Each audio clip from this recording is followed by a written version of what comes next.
Recently অসমত stock মাৰ্কেটত ট্ৰেডিংৰ নামত চলি থকা কেইবাটাও স্কেম পোহৰলৈ আহিছে।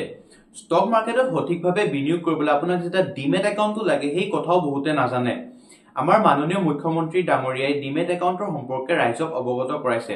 সকলো মানুহে ষ্টক এক্সচেঞ্জত টকা বিনিয়োগ কৰিব পাৰে। তাৰ কাৰণে এটা ডিমেট একাউণ্ট খুলিব লাগে আৰু ডিমেট একাউণ্টৰ জৰিয়তে আমি ষ্টকত আমাৰ ধন বিনিয়োগ কৰিব পাৰোঁ। ভাৰতত বিশেষকৈ আমাৰ অসমত প্ৰপাৰ ফাইনেন্সিয়েল এডুকেশ্যনৰ বিশেষ প্ৰয়োজন আছে। সেবিৰ চেয়াৰপাৰ্সন মেমেও কেইবাখনো সংবাদ মেলত ফাইনেন্সিয়েল এডুকেশ্যনৰ ওপৰত গুৰুত্ব দিয়ে।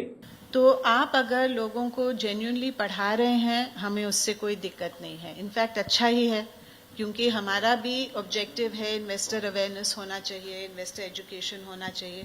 तो अगर आप जेन्युइनली लोगों को एजुकेट कर रहे हैं, हमको उससे बिल्कुल कोई तकलीफ नहीं है। हाय, मैं अफ्रीद, मैं नेशनल स्टॉक एक्सचेंज एनएससी एंजेলৰ দ্বাৰা এজন ৰেজিষ্টাৰ্ড অথৰাইজড পাৰ্সন হয়।